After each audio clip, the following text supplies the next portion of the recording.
समाजाचे जनक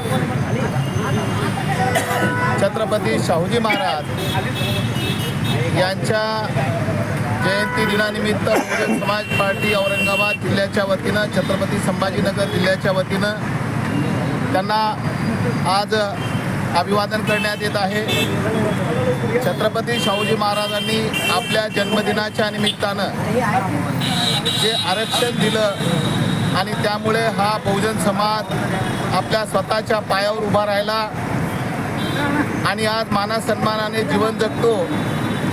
ही आठवण बहुजन समाज पार्टीचे जन्मदाता मान्यवर कांशीरामजी साहेब यांनी बहुजन समाज पार्टीच्या माध्यमातून 2002ला एक मोठा कार्यक्रम शाहूनगरीमध्ये घेऊन संपूर्ण महाराष्ट्राला छत्रपती शाहूजी महाराजांच्या कार्याची आठवण करून दिली आणि त्या कार्याच्या आधारावर आज महाराष्ट्रभर नव्हे देशाच्या कानाकोपऱ्यामध्ये बहुजन समाज पार्टीच्या वतीनं या महापुरुषाचा मान सन्मान होतो आणि त्या मान सन्मानाच्या निमित्तानं आज आम्ही या ठिकाणी बहुजन समाज पार्टीच्या वतीनं त्यांना अभिवादन करण्यासाठी, मानवंदना देण्यासाठी आलेले आहोत।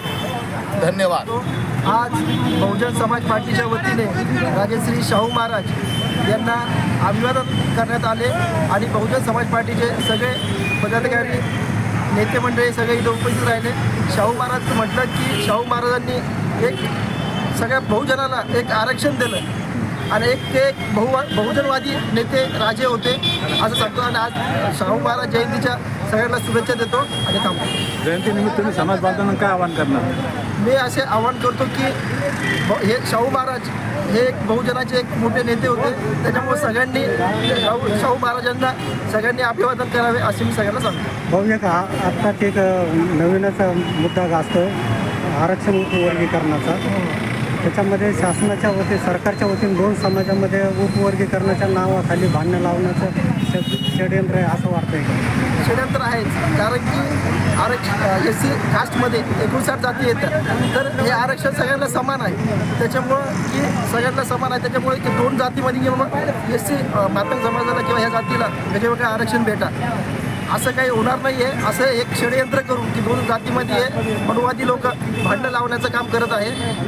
त्याच्यामुळं मी या सरकारचा जाहीर निषेध करतो।